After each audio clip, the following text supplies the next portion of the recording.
there is a horrible similarity between today and 1929. Not just Smoot-Hawley Tariff Act 2, but also we're on the top of a credit bubble. And if you don't understand a credit bubble, just look at the debt, because that's the other side of the credit bubble. We are in a debt bubble. Of that, there is absolutely no doubt. And furthermore, if I'm right and bond yields start rising, then a lot of that debt is going to turn very, very bad. And when debt gets wiped out on that side, you can see what's going to happen to financial assets like equities and so on, and also the bonds themselves, the value of bonds, which people already own. It's just going to make the whole situation worse. So I think this is another 1929 lookalike.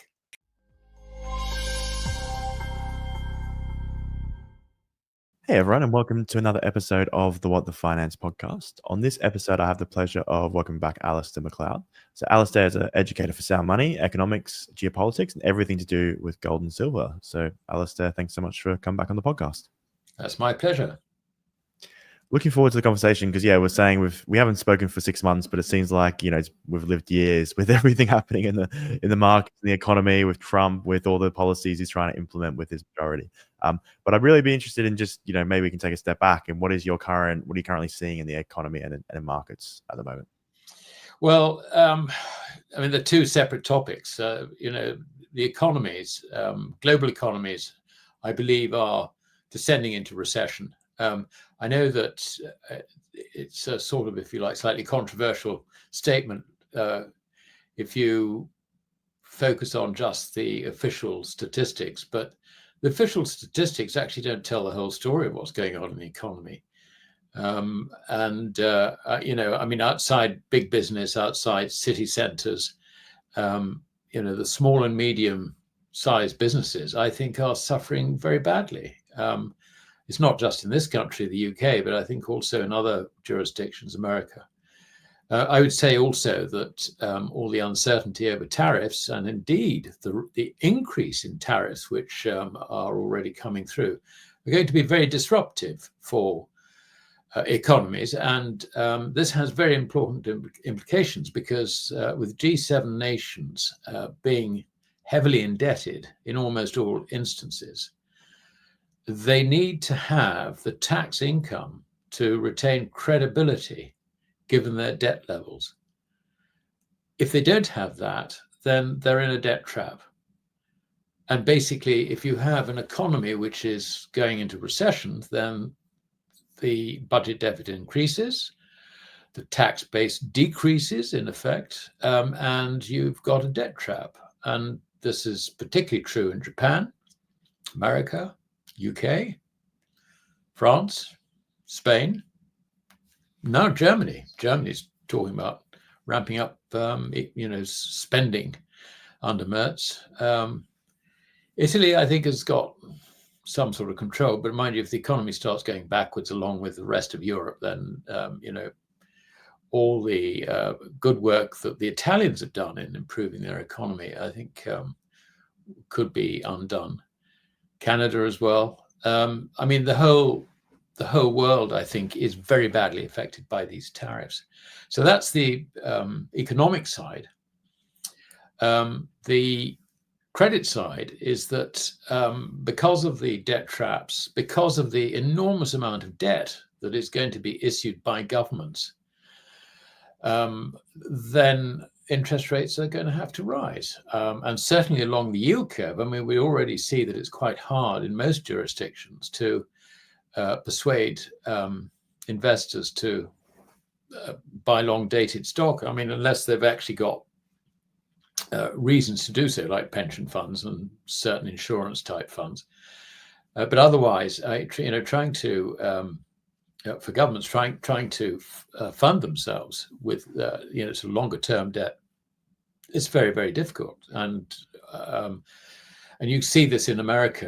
They're putting the emphasis very much on short-term funding.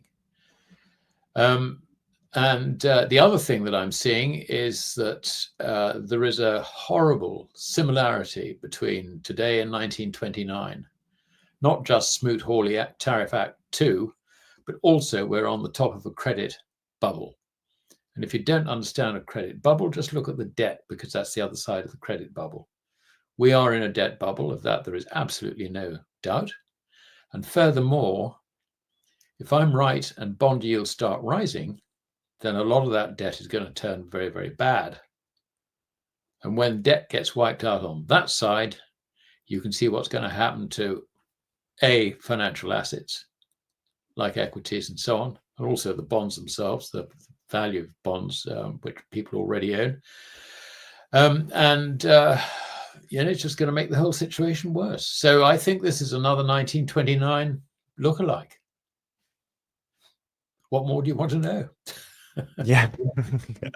So that's a dig deeper, but it does seem to the issue. You mentioned there that all these governments have extremely large deficits. It seems post-COVID there was a step jump of at least 2 or 3% of GDP higher in the deficits, and now it's getting to the point. The UK, I think last month they basically borrowed about 20 billion pounds, and 16 billion of that they paid 16 billion of sort of interest in their current debt. So it's getting to the point it's becoming a real economic drag, and that's just going to continue to, basically it's going to be a vicious cycle where the economies need to keep borrowing to pay off the debt, their repayments for their debt. They can't invest in the economy. They need to increase taxes, which is going to reduce the size of the economy, reduce growth. So it seems to be that's the way things are going, unless there's radical change. Yeah. Well, in the UK, you're absolutely right. In the UK, the sensible thing to do is to cut spending. But can our government do that in the UK? They tried. They mishandled it, I think.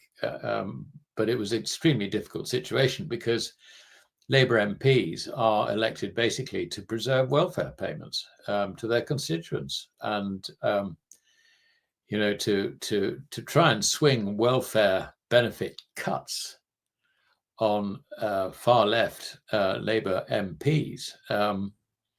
This wasn't going to work. So what do? We're going to have to increase taxes again. And already what's happening is that all the non-DOMs and all the rest of it have decided, well, to hell with this, we're going. And it's the same in other countries to a greater or lesser extent, but the top 1% of our taxpayers pay 30% of income tax. They're leaving. Goodbye. What happens to tax revenue? Look at properties. We have this sort of special situation in the UK where if you sell a property which is not your principal residence, then you are due to pay capital gains tax on the gain within 60 days. And what's happened to the residential property market is just ground to a halt. So, all the anticipated revenue from that is, whistle, gone. It's not happening. And virtually everything that our wonderful sainted Chancellor did in her first budget has just basically come unstuck on her. And there was this sort of moment in Parliament where she was in tears for whatever reason. It wasn't stated, but I think it was just one of those things. Oh my God, whoa. Oh dear, what have I done? I think it was one of those moments. What she's going to do now, we await. We poor sufferers, taxpayers. And it seems to be a similar trend in the rest of Europe, in the US, and basically all Western countries. This seems to be the trend. And as you're saying, it's going to get to the point where if bond yields keep going up, the debt repayment is going to keep dragging until something happens. Well, the US is slightly different. They really do suffer from pork barrel politics. So the idea of cutting public spending is actually a bit of a joke. But then when you've got a president who's a spendthrift as well, and he decides he's going to have this big, beautiful bill, you can see that. They've got a real problem. They really have. I don't know. The budget deficit there is in the order of about 6 or 7%. Anticipated. I think it'll probably be worse than that, actually. And on that basis, how are they going to fund themselves? The dollar has got a lot of downside in it. Perhaps not quite so much against other currencies, because it's already lost about 10, 12% this year so far. I think it's got a bit further to go. I think probably use another 5 to 10%. But principally, because the dollar is the numero uno currency, fiat currency, the king rat of fiat currencies, where it goes, the other currencies go. And we're seeing this, if you like, in the relationship between fiat currencies, which are credit, and real corporeal money without any counterparty risk in everybody's common law since Roman times. And that's gold. It's not gold going up, it's fiat currencies going down. And they're going down at an accelerating pace. And if you realize that, then you can defend yourself. If you don't realize it, you'll go down with the currency. Yeah, great point. And it does seem that the voters aren't ready for cuts in spending. So that's the issue. I think it has to get to the point where people have to vote these politicians out to encourage the kind of spending, like we saw with Malay and Argentina, where it was, it's been multiple decades of sort of stagnation. So it seems like that's what you need for there to be a massive shift, or maybe a disaster. Well, I've for years, we've seen this coming. And for years, I've maintained that the only solution to this is crisis first, solution second. And I would add to that we get the crisis, we don't necessarily get the solution. But the point about a crisis is it focuses everybody's minds. And there will be a moment when a sensible politician realizes that he can take his electorate with him on the necessary reforms. But the problem we have with the current lot is they've got no idea what those reforms should be. So I can see the crisis here being really a lot worse, if you like, because of the socialist government we have, who are completely clueless about the problems. And other countries, I think, have similar problems. It's going to be interesting to see what happens in America. I don't know how long President Trump is going to survive, but I think there's a growing possibility that he may well be impeached over the Epstein thing. We don't know, do we? But we'll have to see. Get back to the point. Crisis first, solution second. We just hope that the people in charge have got the common sense to see the solution, and given the electoral opportunity to implement it. Because when you get a crisis, everybody, they stop, demanding yet more welfare, demanding this, demanding that. They see a crisis, real crisis, and then the establishment gets back behind the solution. That's really what we want to see. It could happen. I don't know. The obvious question, if you like, that follows on from that is, when is it likely to happen? It could happen this year, next year. I think that things are deteriorating actually so rapidly that I don't see that we've got a huge amount of time. I think probably 18 months at most, and could be a lot sooner. And particularly as bond yields start rising and undermining the equity market, undermining the whole credit caboodle, this could actually happen very, very quickly. Yeah, I imagine that when, this happens, I'm guessing it's going to be something extremely quick, extremely volatile, extremely ruthless, that all the central banks are going to come together and sort of come up with a global plan to resolve it. That seems to be what will happen. So maybe, as you said, the system might not collapse, but it sounds like the currencies are going to be the ones affected versus potentially these real assets. But do you see they could do that? They could potentially delay this issue by yield curve control or other things that they've already done previously? Kicking the can down the road yet again. It's always possible. They might give it a minor kick, but I think their toes are getting hurt rather hard from previous kicks. If I can sort of murder the metaphor, I really don't see that Western central banks actually have a solution to this. I really don't. Their terms of reference are completely wrong to deal with it, for a start. The only thing that can happen, I think, is that if you get sort of systemic issues like suddenly, risk in credit really escalating. When you get zombie companies beginning to fall over because they're loaded with unproductive debt. When perhaps banks are threatened by bad debts, then the Fed steps in, the Bank of England steps in, whatever. But what they do in stepping in is, they have to do rescues. They have to, try and get interest rates down. But can you really lower interest rates when inflation is rising? I mean, by inflation, I mean the purchasing power of the currency is falling. And I wrote an article, I think it was earlier this week. So I looked at the values of base metals, and they are cheaper than they have been since 1900, measured in gold. This is very, very important. They've got the potential to triple, even irrespective of what happens to the purchasing power of fiat currencies. And then when you've got the depreciation of fiat currencies on top of that,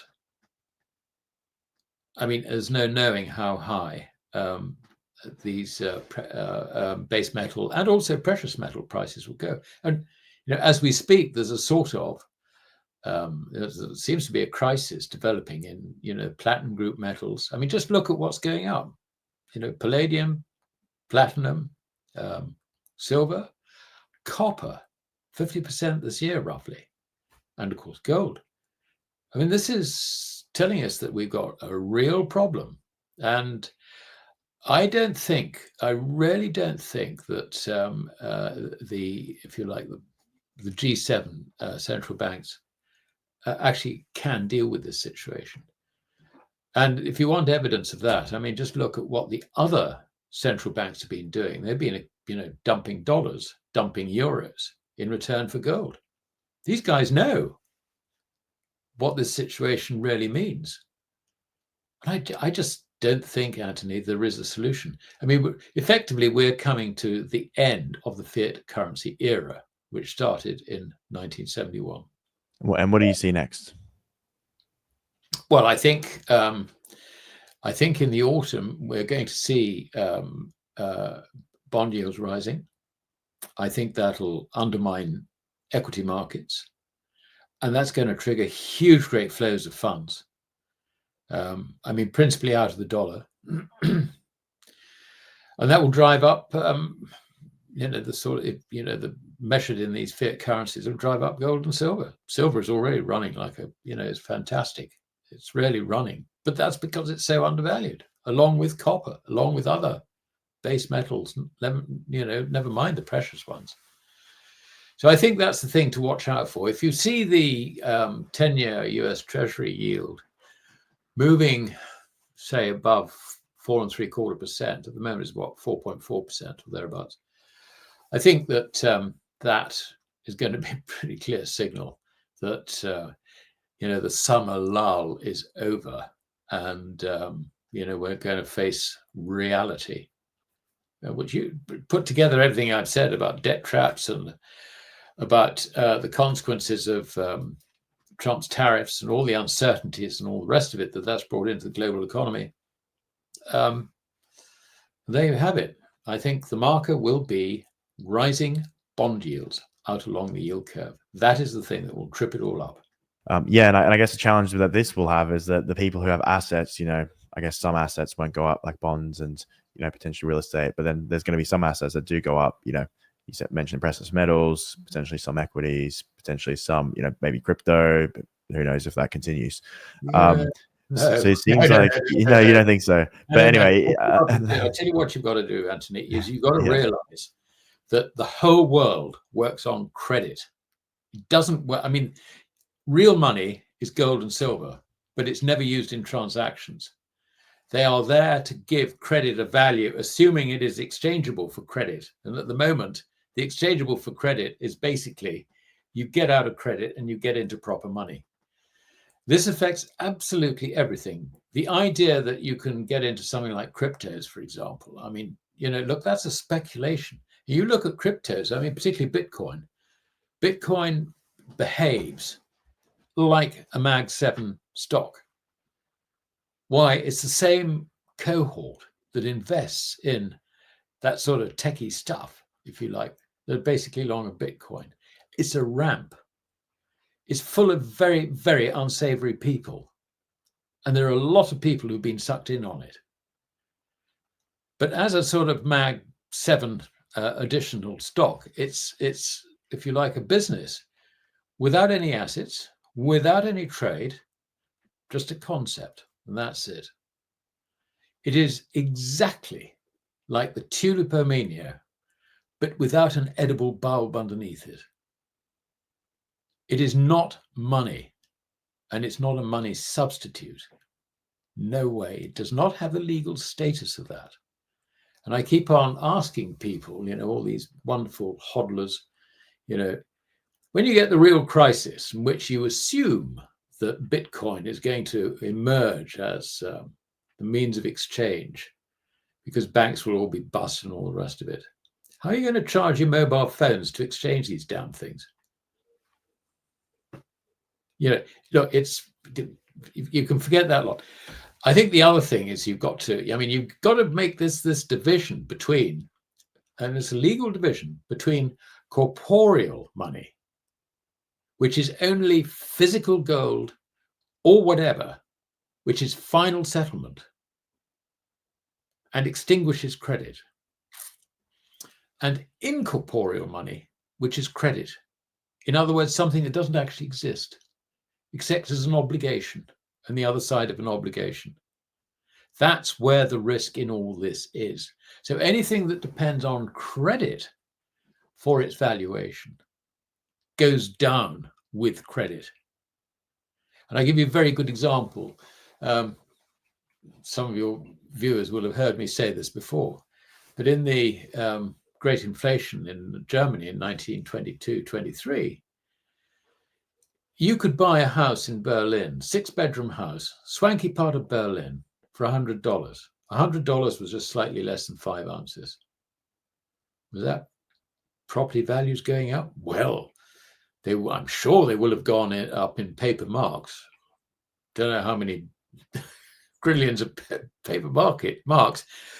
But in real terms, basically, they became valueless. And the other side of that was that if you had rental properties, the cost of maintaining them was greater than any income you could generate out of them. So this affects things that you would think are assets as well.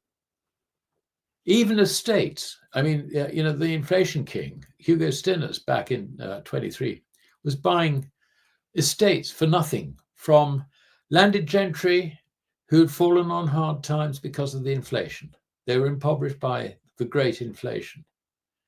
You could pick up, estates, farms, villages, the whole lot, if you had the means to do it. And the means to do it was either gold or gold substitutes, which in those days was the dollar at $20.67 to the ounce. So everything gets affected by this. I mean, this is, don't think that you can sort of look at this like an investment. It's not. This is all about preserving your wealth, not enhancing it at all, and not sort of trying to escape from one form of asset into another form of asset, because they are all valued in credit. And when the credit goes, they have no value. This is so, so important. Yeah, thanks for laying that out. I guess the challenge, and maybe, I don't know if it's as value or not, with gold, you obviously can't transfer it. So say if I could imagine the UK government, or I don't know if the US would be at that stage yet, or European governments confiscating gold, similar to what happened in the Great Depression in the 1930s. Is that also a risk potentially? I mean, there's always a risk of stupidity by governments. So we can't rule it out, but they would be extremely stupid to do so. I mean, they really would. Today is very, very different. We have a far more international, footloose population than we ever had. And you start trying to do things like that, then, we say, well, goodbye. We're not going to hang around. Last person in the country, please turn off the lights. We'll probably end up with loads of immigrants and none of the original inhabitants. I mean, we will continue to use bank accounts, paper credit, and so on and so forth. It will have value, but the value will be minuscule. I mean, you'll be able to make sort of art objects out of dollar bills, Bank of England notes, euro notes, whatever, as they do in Venezuela. I mean, that's really what we're talking about. And people are really going to suffer. And we, as sort of welfare states, we have become entirely dependent on the idea that the state will look after us from cradle to grave. And if the state is bust, who's going to look after us? Have we got the savings? Have we put the savings aside? And are the savings in money? No, they're not. Anything that we've got is in credit. This is not something I look forward to. And I don't think anybody should, really. But I'm afraid there is a horrible inevitability about it. The hope is that before there's complete credit destruction, governments actually and their electorates realize that something's got to be done about this, and we have to forget the idea of the state taking us from cradle to grave. The whole situation would have to be transformed in terms of the way governments work within the economy. That's a big ask, a very, very big ask, but a crisis can do it, so long as you have got politicians, or perhaps a permanent establishment, who do understand what is really required. But I can't be confident in saying that we have that in this country. And I can't be confident in saying they have it in any other of the major nations. I mean, our salvation, if you like, one salvation, is the Asian partnership between Russia and China, taking in the Shanghai Cooperation Organization, the BRICS, and all the wannabe BRICS. I mean, you're looking at 70% of the world's population, 40% of global GDP by purchasing power parity basis. I think that they will continue to demand commodities, metals, whatever. They have a potential for a massive industrial revolution, and that will save the world. And at the moment, we're trying to kick these guys out into touch. It's sad. It really is. Yeah, sort of reminds, and maybe I don't know if it's the right comparison, but I guess if you look at the US in the 1920s, 1930s, it was the manufacturer of the world and sort of coming in and replacing Europe. You wonder if sort of China is, maybe if there's similarities to that, is sort of the manufacturer of the world, and who knows if we'll replace the US, but it is at that stage of potentially taking the next step and becoming consumers. It's not just that. I think also it's not just economic power, but also political power. I mean, China, I think, has been very restrained in her attitude to geopolitics. America has been trying to beat up China. I mean, from propaganda to banning Huawei and all the rest of it. And all that's happened is that it all backfires on America. You say, right, we're not going to export our technology to China. So what does China do? It invents it itself. And not only that, but by inventing it itself, it ends up developing it considerably more rapidly. And it's just amazing. I mean, they're now doing a train, a lev mag train or whatever they call it, which is going to do, 350 miles an hour or something? I mean, this is just extraordinary. And here we are with HS2 in the UK, which I think was sort of hoped that it would go at 225, but I should think it'll probably break down if it ever gets the rails installed. And it takes us decades. Chinese do this in, I don't know, 4 or 5 years. I mean, they are streets ahead of us. It's just amazing. It is absolutely amazing. It's not a political system we like. I think we'd be really very, very uncomfortable with it, but they know what they're doing. And the answer is, if you live in China, if you have a business in China, keep your nose out of politics and, occasionally say yes or no, sir, to the Communist Party, and they'll let you get on with your business. Don't take bribes, don't give bribes. That's the other thing which Xi has really jumped on. So that is the new world, and we're out of it. We've destroyed ourselves. We're in the process of doing it. Yeah, unfortunately, it does seem that way unless things change. You mentioned China, and I guess, and then there was recently a bill passed in the US about sort of banning the creation of a CBDC by the Fed, and it looks like maybe other Western countries would follow that. I'd be interested to hear your opinion on that. And does that maybe lead the way for China or sort of the East to essentially make their own CBDC to challenge the US dollar? Well, it could be. I mean, there's all sorts of talk about innovation on the financial front from everywhere, but it's talk. The bill that you're talking about is still wending its way through Congress and the Senate and so on. But I think it's a very, very important bill. And I've been saying for years that I didn't think the US would ever introduce CBDCs.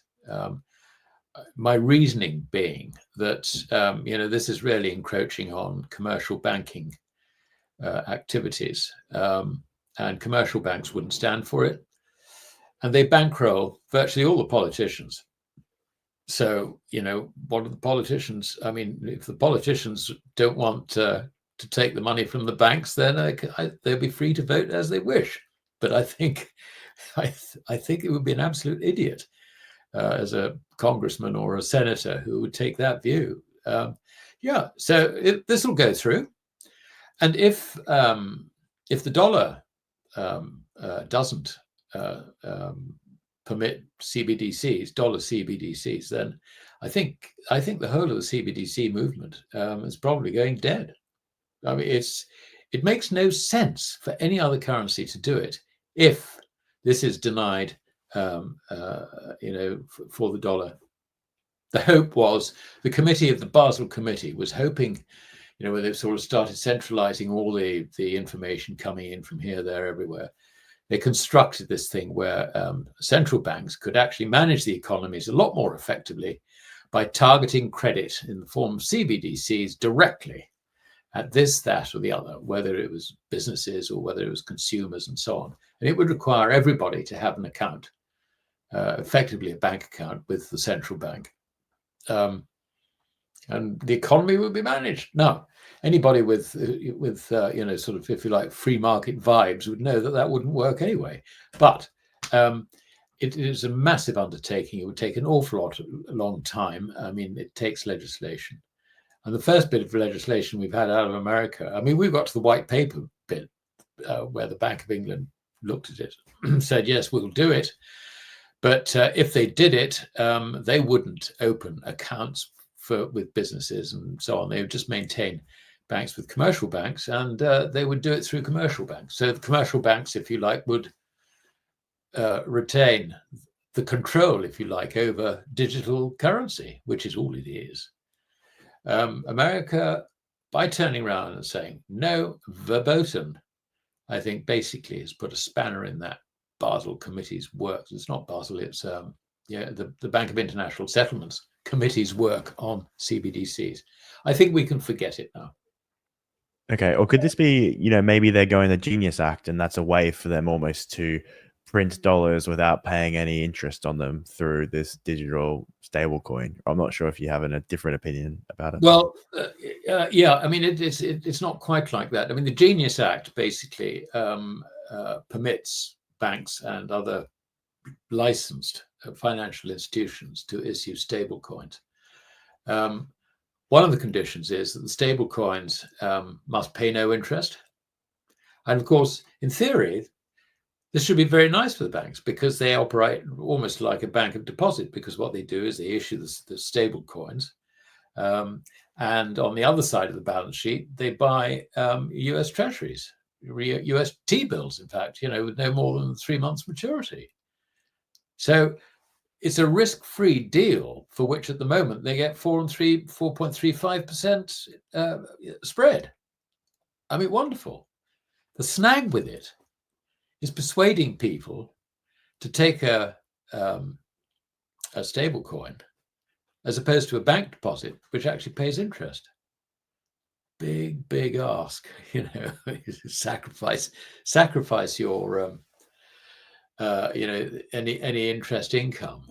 So I think on the face of it, you know, it's actually not going to increase the use of stable coins hugely. The increase in stable coins will come from it being a medium, if you like, for dealing in cryptos. And so if that market continues to grow, stable coins will continue to grow. I think there's something like $300 billion worth of stable coins or something. It will help finance the debt, but it's all short-term finance. I'm talking about, sorry, government debt. It's all short-term finance. But I mean, you know, it's not going to increase very much from there, I don't think. And if I'm right about you know, the problems with credit, then I think the crypto scene is going to disappear with it, I'm afraid. But it does actually regulate it. And I think the thing about regulation that we need to understand is that if you regulate something, then it increases its credibility. So you will get all sorts of people turning around and thinking, what can I do with this? And I think what we'll see is we will see entrepreneurial financial bods coming up with hybrid solutions. I mean, one which I would strongly recommend, and I give this as a free idea to anyone who wants to deploy it, is to produce, if you like, an investment unit, which is half gold, half stablecoin. Now, that way, you don't pay any interest on the stablecoin bit. You could market it as diversification, if you like, of assets. You know, this is a good investment idea. Instead of just having all your, you know, all your deposits, if you like, at risk in a bank or in the banking system, with CBDCs, it could be different. Not CBDCs, sorry, with stable coins, mixture of stable coins and gold. This is something you could promote. And of course, if you get on half, sorry, excuse me, the door keeps on blowing open. If you get half of the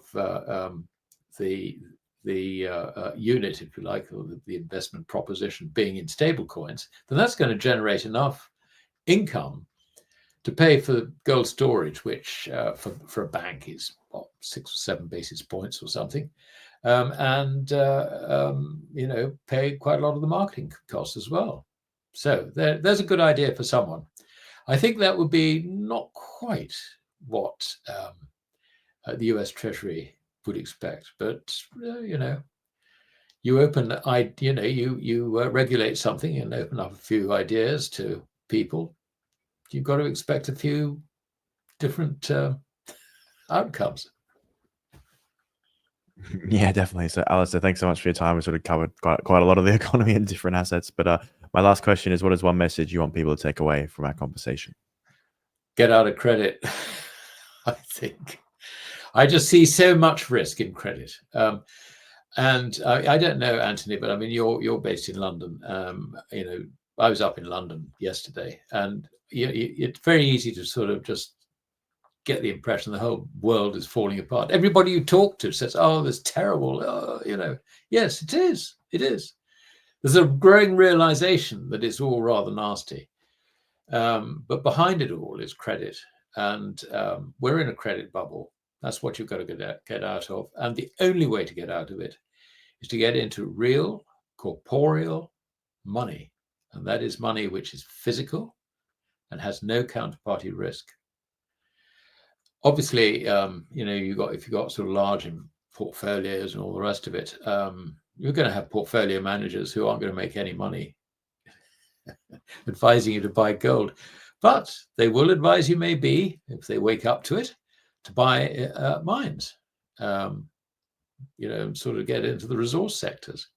And I think that actually, in the early stages of a Western collapse, would be a very interesting proposition. So, you know, it's not quite sort of black and white, but, you know, people who think they can protect themselves from a collapse in currency by buying property would be far better advised, if they want to go down the route of not getting out of credit to look at sort of maybe some mines actually producing, and maybe even some some in the in the exploration field. You have to learn quite quickly what you're doing. That's the only thing, but that's a possibility. Yeah, great message. Alasdair, thanks so much for your time today. Again, really appreciate it. If anyone wanted to find out more about your work and what you do, where would the best place for that be? Well, I write a Substack column, and that takes most of my time now. What I try and do is to educate people about the risks that they face. Try and persuade them that we're no longer in the business of trying to, sort of accumulate assets, but it's far more important to protect what you've got and think very carefully how you do it. So that's really where my writing is targeted, I think it's a good field in terms of as a proposition. People are becoming increasingly concerned about the outlook and do want to find out about what's going on, difference between money and credit, the economic situation, what solutions may be there, and how to protect their wealth, what they've got of it. So I think it's a needed service. I found it's a needed service, and I would encourage everyone to consider subscribing for my Substack. Great. I'll put it in the description below, but thanks again for your time. Thank you very much indeed, Anthony. Hey, everyone. Thank you for listening. I really appreciate the support. If you've got value out of this, I'd really appreciate it if you could like, subscribe, or comment, good or bad feedback. I'm always open to that, but it really helps with the channel. As I said before, only about 14% of people actually subscribe to this channel. So if you were to that, it would really help. It could mean we could continue to grow. If not, thanks for watching, and see you on the next show. And you also might like this video right here. All right. Thanks again.